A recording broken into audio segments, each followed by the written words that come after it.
there was a Stephen Bartlett podcast, Gary Stevenson and Daniel Priestley trying to figure out the state of the economy. I thought I wouldn't have an opinion, but the more you two are talking, I'm getting pissed right off inside.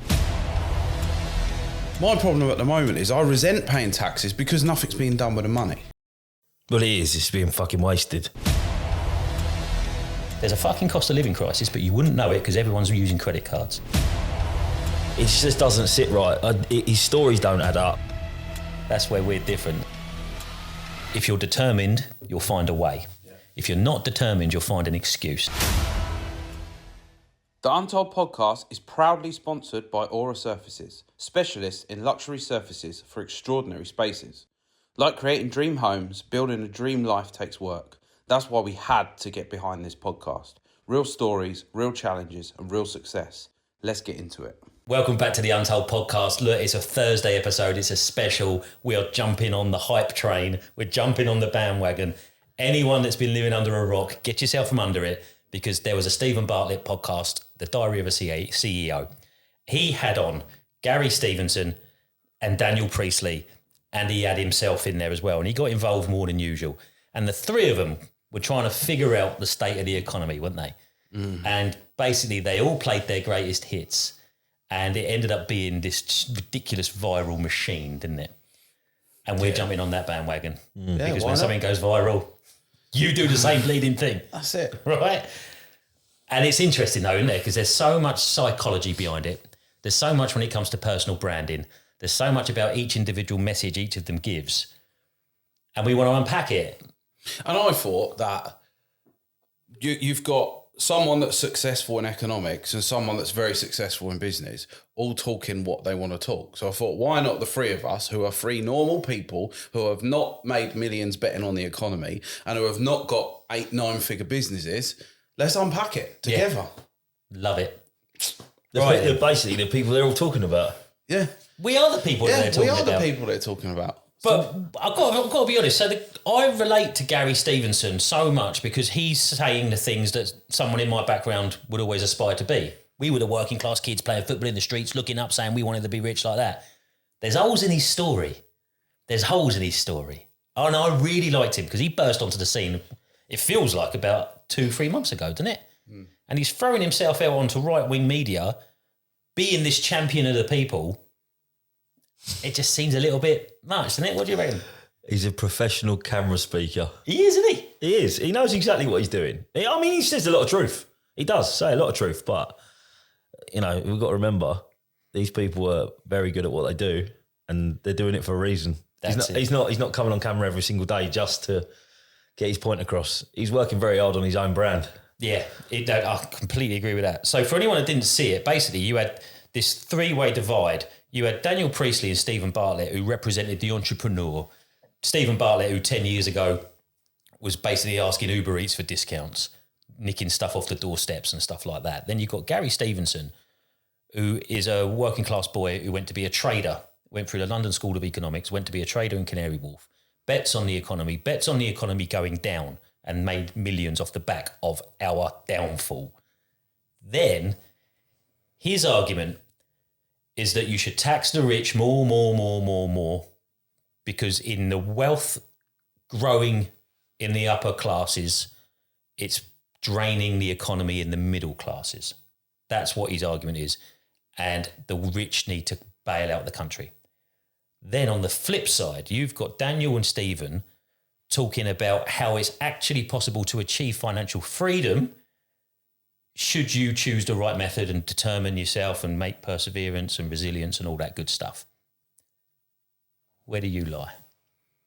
So I'm very much in the middle of both their arguments. So yes, the economy is fucked. I feel that they're already taxing everybody too much. And I don't think the way to save the economy is by taxing the rich. Because like Daniel says, they will just leave. I think the UK, why is everybody flooding to these places that's a bit of a tax haven? Why are these big corporations like Amazon, Facebook, why every time do I pay £1,000 to Google, it doesn't go to a UK company, it goes to there. No, there's no VAT being paid, etc. I think the way is to make the UK more inviting for these entrepreneurs to come, not tax the hell out of them. My problem at the moment is I resent paying taxes because nothing's being done with the money. That's it. Well, it is. It's being fucking wasted. It's being fucking wasted. That's it. I don't mind paying more tax if I knew the roads weren't going to have holes in them.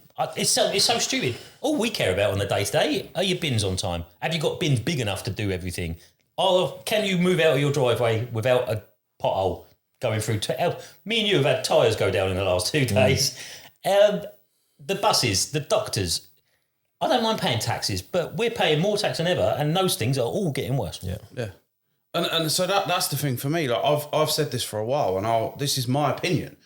I think if you make corporation tax 10%, if everybody had a flat rate tax of 20%, then 10% of something is better than 40% of nothing.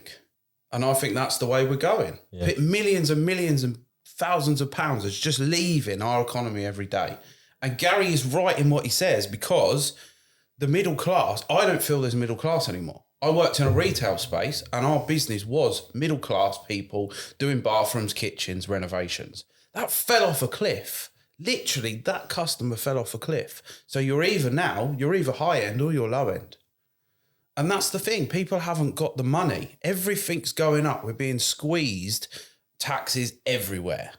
I saw Keir Starmer posted the other day, I'm doing something for the British, £1.6 billion to increase potholes. What are you doing following that? Well, it's on LinkedIn and I shouldn't do. You're right. Told you're you right. not to watch the news, didn't I? You're right. I shouldn't do. But it's quite interesting because I put a comment on it and said, you could probably do it for £1 billion if you held the companies doing the fixes accountable. They just fixed one on our estate. It's a small little estate. They just fixed one. It was massive, like the Grand Canyon in the middle of the road. 3 weeks ago, it's already come out. Have you noticed what we're already doing in this chat is that we're taking the concepts that Gary, Daniel and Stephen made and we've taken it down to the bottom level. Yeah. Because those guys haven't got the capability to do that anymore. No. That's where we're different. That's where they're not relatable. None of them are relatable. What do you reckon? Well, I'll be totally honest with you. When we discussed that we were going to do this, I thought I wouldn't have an opinion. But the more you two are talking, I'm getting pissed right off inside. I knew you would. And I knew you'd have something to say. This whole debate of like tax the rich, it pulls me right back to the people that don't have money, because what is the fucking point in trying to better yourself and become a rich person if you're going to be punished? And that's why people don't succeed in life, because they're squeezed. Why would you want to wake up one morning at 5 o'clock in the morning and work your bollocks off all day to then go and pay 60% tax when you can get your rent paid for, you can get your fucking food bill, your food tickets or whatever you get from the government for your food, and you get your child maintenance and everything you get for nothing? If actually when you do better, you get squeezed. That's it. What's the point? You can understand why people don't want to better themselves. I'm getting wound up now. I can actually feel myself getting wound up. I believe it. So I was proper into my politics until about a couple of years ago. Now, to be fair, I've taken my foot off the gas. The reasons being, whoever the government is in charge, they're being told what to do by about 200 civil servants. Now, the worst Tories ever got booted out this year. Labour have come in. It's the same fucking 200 civil servants.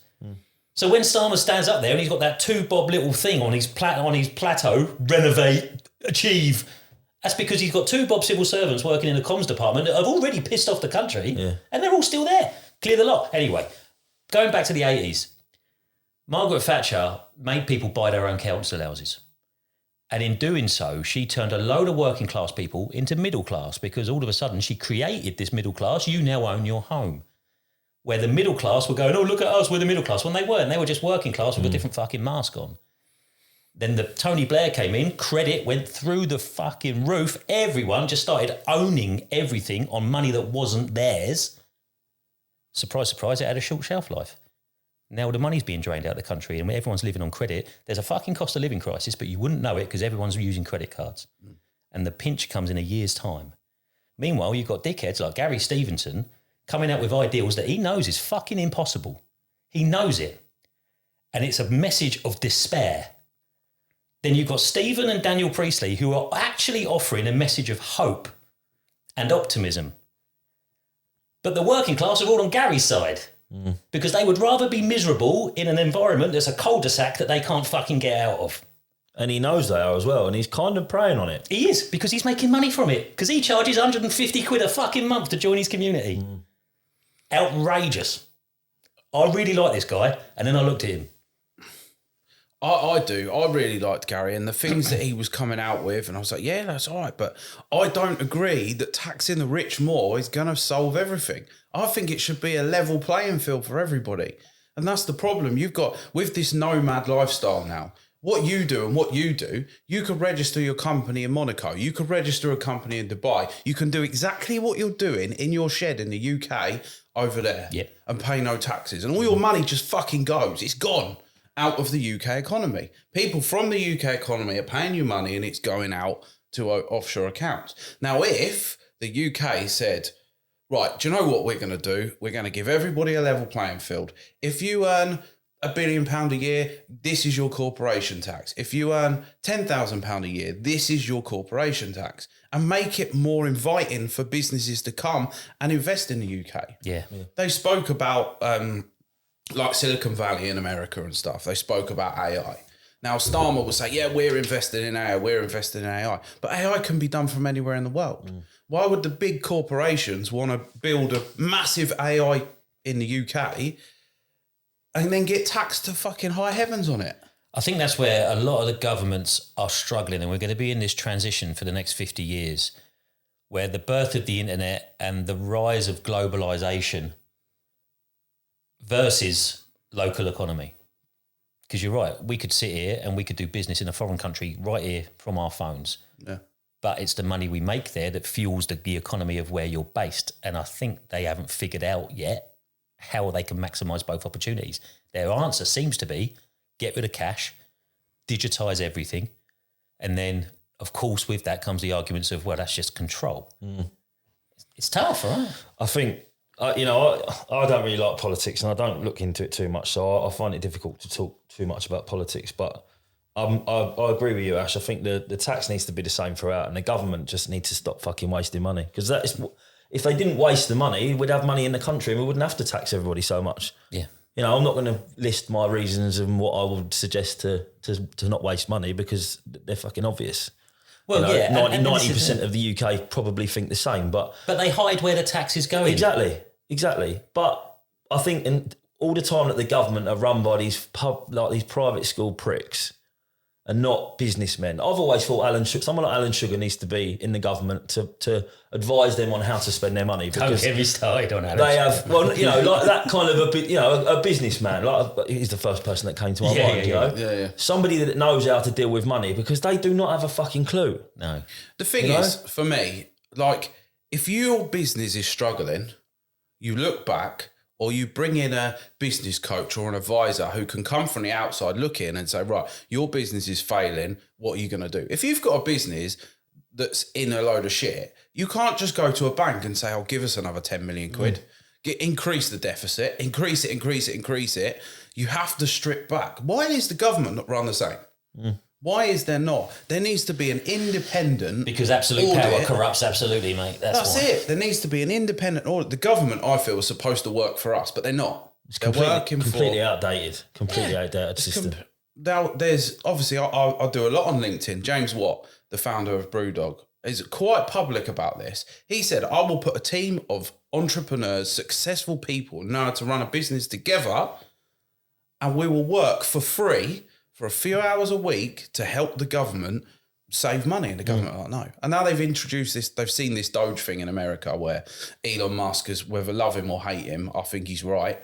Well, we're sending 11 million quid to some concert thing, wherever the fuck it is. Oh, what the fuck is our government doing? Yeah, what is our government doing with the money? Yeah. Now, whether you believe in the Ukraine war, pledging to send 30 billion quid over the next 10 years, that's not use of our money. Like they said back in the day, my old man would tell me, put your own gas mask on first. That's what we say. When you're on an aeroplane, right? If the oxygen mask falls, do your own first before you help the person next to you. Right. Why are we not doing that? We're just constantly just giving. It all comes back down to the people, and this is when we go back to those three in that room, because you brought up the point. What was the story Gary Stevenson said about his family? Oh, my sister can't afford to eat. Well, if you're a fucking multi-millionaire, Why's your sister got to even worry about buying food? Yeah.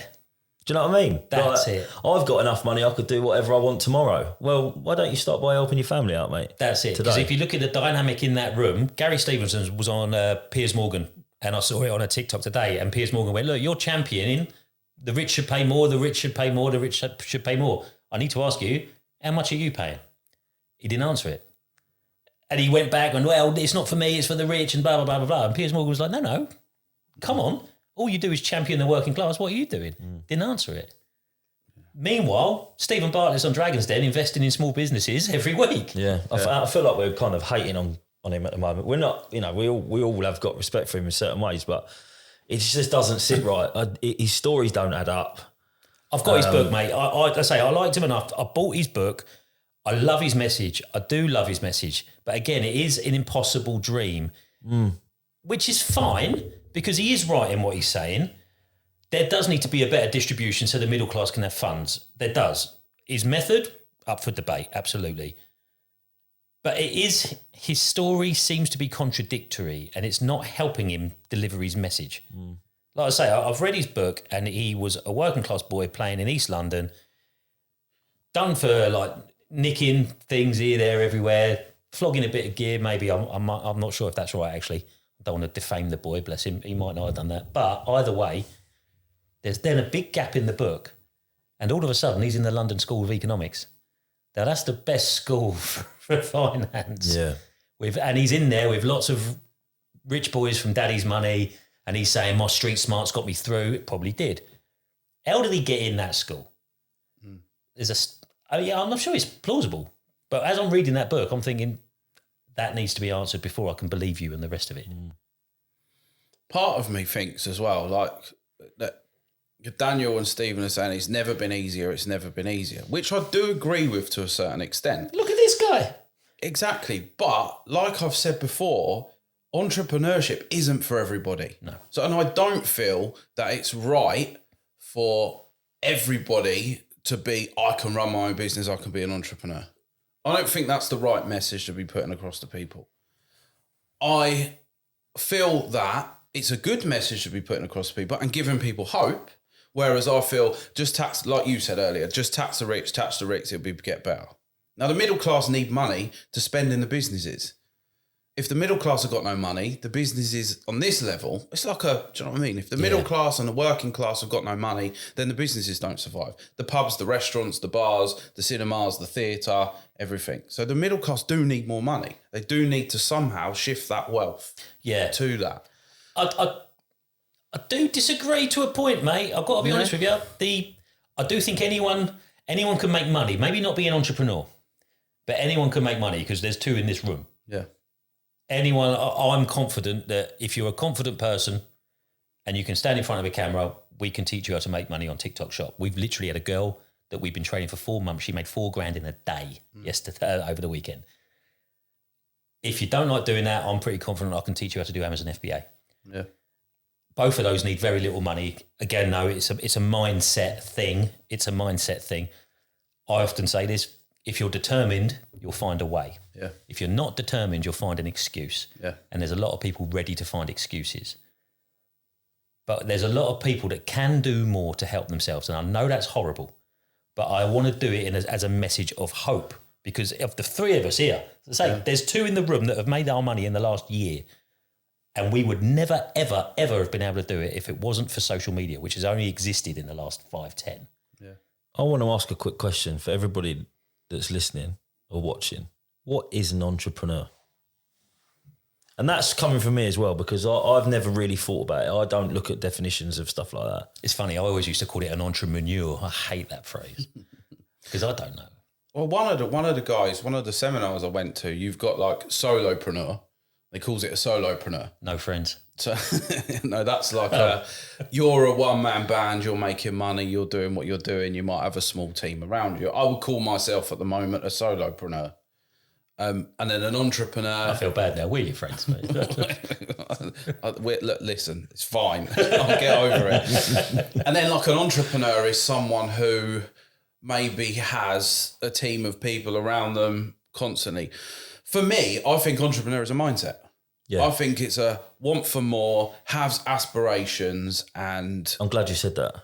yeah. I'm glad you said that. I like that. Do you know what? When I listened to that podcast the other day, and it's just thrown about so much, isn't it? Everybody thinks that an entrepreneur has got millions and millions of pounds and blah, blah, blah. For me, an entrepreneur is somebody that can be 15 years old. You can have a paper round and you can wash cars. Because you want to better yourself. You want more than one job. You want to earn a living. Yeah. You know, there's fucking hundreds of thousands of people out there that are entrepreneurs. They don't even know it, as far as I'm concerned. Yeah. You know, they work in Sainsbury's on a Saturday. They do cleaning on a Thursday and a Friday. And they do dog walking on a Tuesday and a Wednesday. It's almost like you. Multiple jobs where they're trying to better themselves, and they are entrepreneurs because they're thinking outside the box and wanting to better their lives. So They're problem solvers, aren't they? yeah, this whole entrepreneur bollocks, I think it's bullshit. And I think the way that Gary what's his name? Daniel. I always keep forget his forgetting name. that. Daniel. Yeah, I do. The way that Bless they you. speak. Come on the show, though, Daniel, mate. It would be nice to see. Makes the normal people feel like shit. Yeah. And it does, because And that's what I mean. unless you're earning fucking millions of pounds every year and you're sitting in that chair going, I've got millions of pounds, I can do whatever I want. If I want to retire now, I'll retire now. If I want to move abroad, I'll move abroad. But then that's an entrepreneur as well. Someone who could do that tomorrow, course but it they is. don't because they keep going. Yeah. But it like this whole, like, that's why I didn't really have an opinion on it. But the more I think about it, the more it is pissing me off. Mate, that what you said right there is why I do what I do. Yeah. Because there aren't any relatable people that are still part of the people that are making money, that are doing well for themselves and saying, look what's achievable. Everyone else at the top, whether they do it intentionally or not, mate, they're looking down their fucking nose. And they're saying, oh, maybe if you do what I did, you can have what I can have. Yeah. Cheers, mate. No, but that's bullshit because what works for one person doesn't necessarily work for everybody. Like we Exactly. said before, there's be one entrepreneur that gets up at 4:30 every morning, does 2 hours in the gym, goes to work, and he's done loads of work before. There'll be another entrepreneur that could be in the stocks, and the stock market's in the evening. He don't get out of bed till 6 in the evening. He's up through the night. Yeah. There's entrepreneurs who are in the construction industry. There's entrepreneurs who are building tech. There's so many different avenues as this whole entrepreneur. There's so many different ways to make money. Yes. But like I said, and I'll stick with it, it's not for everyone. Like you said then, you had an if in your story. If you're willing to do the work. That's right. You've got to be determined. You've got to be determined. Yeah, I mean, if you're a lazy bastard and you sit on the sofa and you don't want to do anything ever, you ain't going to get anywhere, are you? Nah, there's side hustles for the broken lazy. They're real, aren't they? Yeah. Don't get... drives me nuts. But and all these people doing, like, people say, I saw a TikTok the other day, oh, I want to become a thing. What course shall I do? Well, do 3 of them. Because you need to take something that guy's selling you, something that guy's telling you, something that girl's telling you, and something that bloke's telling you. Mate, that's exactly it. So I had the £200 to £100,000 challenge, and I gave myself 2 years to do it, and I started it with Amazon FBA. And then when I started diversifying my income streams, everyone was like, oh, I thought this was an Amazon journey. No, it was never an Amazon journey. It was turning £200 into £100,000 over 2 years. And as I got in this and I figured out what I was doing, I found out what I liked, what I was good at, and what I could make money doing. So actually, I was doing Amazon FBA. I was doing an Amazon FBA digital course. I wrote an ebook on it. I was getting YouTube ad revenue. I was getting sponsorships through my TikToks. 5... Can't remember the other 2. That's shocking. And then I was also doing the podcast. But basically, a lot of them were to do with me talking, which has nothing to do with Amazon FBA. Yeah. But Amazon FBA enables you to learn retail. Yeah. And I think it's like that they'll sit on all these podcasts, and this is my problem with some of the podcasts now, is that they're interviewing people that they're up here already. Yep.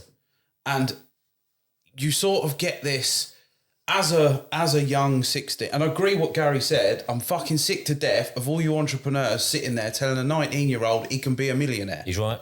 He's right, and I agree with that, what he said with that, because they're sitting there, and that's why we do this, because we're not up there, and we're sort of going on a journey. We're all trying to better ourselves because we're entrepreneurs. But I think the kids today watching, like Stephen Bartlett, Daniel Priestley, admiration for them. What they've achieved is phenomenal, and I love the story. But you have to go back and you have to learn that Stephen Bartlett came from nothing, and he worked fucking hard, and he made his own opportunities, and he took the opportunity when it came. Yeah. And his book's really good. He's a bit like Marmite, and loads of people don't like him, but loads of people really like him. I like the geezer. I think he's quite likeable personally. He's another one. So with Gary Stevenson, really liked him. Started looking at him and started finding flaws. Stephen Bartlett didn't really like him, but started looking at him and found things I really like about him. It's interesting. So I followed Daniel, and I did a couple of live webinar things with him, and like they tell you this and this and this. And I was a bit pissed off at the end. I don't know whether I should say this or not, but it's the truth. Untold, unspoken. I had a call. I did the thing and I signed up and I filled in all this questionnaire and stuff. And then I had a phone call with some guy in an office somewhere in San Fran, wherever he was, about coming on to their sort of platform to help me become a better entrepreneur and grow the journey. And they do all this, they give you all the spiel on that. And then I sort of said, no, I need some time to think about it. And that was it. I didn't hear anything. And it was kind of what really pissed me off is that it was kind of like a sales pitch where if you don't sign up today, then the offer's off the table. I've had a few of them. No, I don't think that's the right way to be in business. Drives me mad. An entrepreneurship. And I don't feel that you need to put, if your service is that good, you shouldn't need lengthy contracts. Yeah. You shouldn't need to sit there on a Zoom call with someone and send them the bank details there and then and wait on the call until they do it. It's still happening now. It's an old-fashioned process. I did a TikTok on this the other day saying the sales funnel. Come in here, click there, give me your email address and I'll give you something for free. And it's usually a video that they did in 5 minutes. Sometimes I put a bit of money about it. But then you're going to be peppered with nothing but sales emails, nothing. Some people do it as a newsletter. Great. There's value in that and there won't be much sales behind it and they'll try and get ad spend. Fine. But when they try and upsell you, thousands, they then create scarcity. Not many spaces left. Yeah. Oh, it was $5,000, but now it's 3 just for you. Now, are you going to talk about this? You don't have to say names. Well, I'm not saying any names, but I approached a company, big company, looking to better myself at some sort of level. You going to say the industry? No, I'm not even going to do that. All right. The course was $5,500. I thought, that's a lot of money. I got an email about 15 minutes later. Oh, because it's you, we've got a couple of spaces left on the next course. We'll let you have it for £1,250. I mean, come on. It's $3,500. I've said before, I've got common sense. Common sense kicks in then, doesn't it? My biggest thing with that is I feel straight off the bat they've devalued their product. How can you have something that it started off at, it was 20 grand, mate, Des, it was 20 grand, mate, but for you, you can have it for $7.99. Instantly, you're thinking, no, fuck that. Yeah, I mean, that's not what I was thinking. I was thinking he thinks I'm a right cock, this geezer. He thinks I'm going to fall for that. Yeah. But if someone came to you... They're like, yeah, we've nearly sold out. We've got a couple of spaces left. Well, then keep it at the same price, pal, because it's clearly selling. Yeah. And it's just, if people can't see through that nonsense, then people don't. And this is the problem, right? We talk about people. This leads me right into what I wanted to say about Gary and Daniel. The people that watch these podcasts and listen to these podcasts, 99.9% of them have probably not got second businesses. They don't earn loads of money. They're looking up to these people because they've got shitloads of money. They're very successful. You've got one saying, you have to be an entrepreneur. You have to do this. You have to do this. And when Daniel speaks, he talks about big companies that sell for millions. And when Gary speaks, he tells everyone, you're fucked.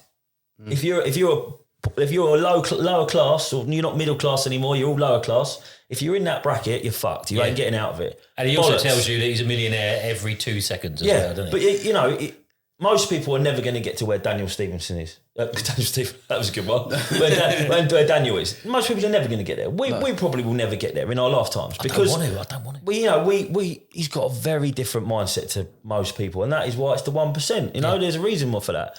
But Gary telling everyone there is no way of making money if you're on the poverty line, you're not going to get out of it.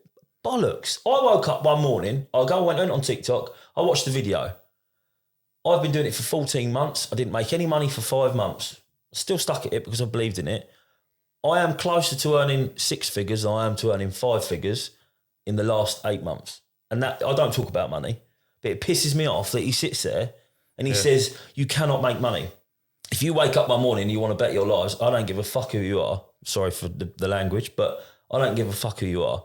If you want to earn money, there's money to be earned. And when you got people like that telling you that you cannot earn money, you can't bet yourselves. This is it, mate. I've made a business out of giving people hope. That's how I've made my money. That's how I've made my business and my communities, by giving people hope. He is a millionaire from the working class saying you cannot be a millionaire from the working class. It doesn't ring true, because he's the geezer that's literally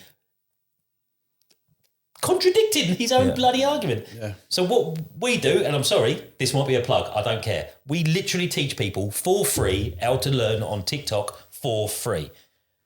And we've seen it through you, through Joe, who made $4,000 last week, through Claire, who does faceless videos, doesn't even show her face on camera, thousands of pounds every month. They only started in October. We've got thousands of people that we're genuinely helping for no money, with a message of hope. Because if they were coming in and we went, don't worry about it, you've got no chance.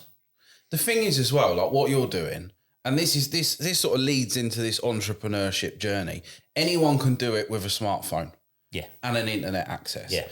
And for big businesses, it's the best way to get your product out there. Yeah. Imagine giving a product to 300 different people and have 300 different people posting 600 different videos a day about it for a week. That's it, mate. That's our service. And you're not actually paying them unless they sell a product, because it's all done on commission. Yeah. Apart from the setup fees and stuff. Exactly. Anyone can do it. We've literally just signed, we've only been going a couple of weeks, they're a company called Free Soul. They are the second biggest health and supplement brand on TikTok.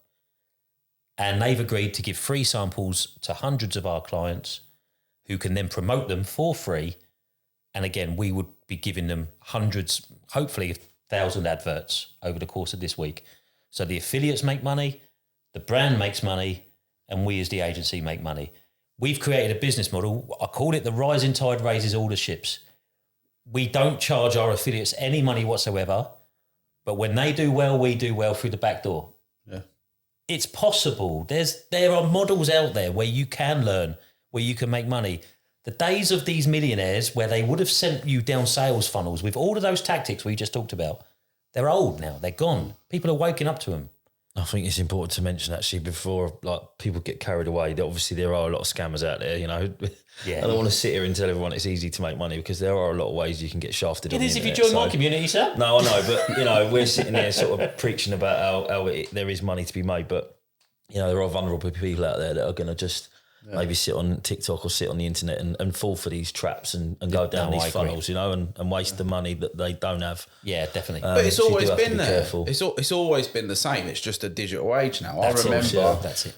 Back in the day when it was cold calls, wasn't it? Well, my dad paid a marketing agency, came in with a couple of glossy magazines. Yeah, we're this, we're that. We send out 50,000 copies. It's this, it's new, it's whatever it was. It took them for like $4,000, never got an ad. We've had big companies like someone used to make a big book every year, come to us, we're going to do digital stuff. Paid them thousands of pounds for nothing. And this is big companies. I honestly think that the best way for people to learn is to watch people like us who are doing it, who are not up here. They are aspiring to be, because we can learn from everybody. Agree. And that's why I love doing this podcast and having these conversations. Yeah. It's amazing what you can learn down the pub from your mate. Yeah, it is. Who's doing something. Yeah. And the most important message that we need to get out as well is that none of it's easy. No. None of it's easy. And I hate that phrase, choose your hard. I hate that. But not doing anything isn't easy. Yeah. Listen, if you've ever given up smoking, or you've ever stopped drinking, or you've ever stopped eating crap food, you've got the motivation to do things. Do you know what I mean? It's all you need. Yeah, I've failed all of those. Yeah, or getting up at 5 a.m, you know? You know, you have motivation to do things, so just use it and just try. Yeah. And you saying about friends at the pub and everything, you know, if you want to better your lives and you're surrounded by dickheads, get away from the dickheads. Yeah. Because they'll only hold you back. They don't want you to be successful anyway, so... No, we're not saying don't listen to Daniel Priestley, Stephen Bartlett, Rob Moore, everybody. Don't listen to them. They've all got great messages. Yeah. What we're saying is pick what you need from these conversations. Don't sit there and oh my God, I've got to do that tomorrow exactly how he done it, because it won't fucking work for you. That's it. Mate, I've met Rob Moore and interviewed him. So inspiring. His story is fascinating. Yeah. So inspiring. All of them. They've got such fascinating stories. And what they don't tell you is they don't tell you what good they do with that money. Yeah. They always do. I pressed Rob on it specifically. I went, right, whose life have you changed with the money in the platform you've got? And he rattled out a couple of stories. Yeah. Mate, I was nearly in tears. Suddenly, the generosity is unbelievable. Yeah. And that's it. And I really like Rob. I really like him. He took the time. I went to one of his seminars last year, and he took the time to have conversations with hundreds of people. And it was really, really good. And the team around him was fantastic. And I've seen Stephen Bartlett live, and I've watched Daniel Priestley's stuff and read his books. I've got Gary Stevenson's book, because I want to pick bits out of his story that I can resonate with. Not necessarily aspire to be any of these people. That's it. You got to be your own person. And like you said, you were doing TikTok for 5 months before you made any money. And that's it. If you think that, oh my God, he's made $4,000 in a day, I'll do it tomorrow. That's not going to happen. No. You've got to be realistic with it. That's it. Well, we talk about Jo. She's been going since October, and she's been doing anything between 3 to 5 posts a day since October. That is hard. Yeah. Hard. Took me 2 years. Yeah, definitely. Right, I think that's a good place to wrap it up. Yeah. So basically, we're right, everyone else is wrong. Yeah. That's it, isn't it? Yeah. Good. Government good stuff. shit. And my missus, she's always right as well. Yeah, so's mine. Let's not Actually. forget that. Mine's Yeah. not. We're definitely ended it there. I'm joking, Tiff. I love it. So that's an interesting take on that particular debate with those particular characters at the level that is much closer to the everyday person. I think that was vital. Yeah. I really enjoyed that though, boys. Yeah, it's Oh, good. yeah. Thank you So very much, I didn't lads. say this at the beginning, so we're going to say at the end. That was Chris. Hello. And Goodbye. And that was Ash. Hi, bye. And my name's Des. Tell your friends we're making a difference in this place. See you later.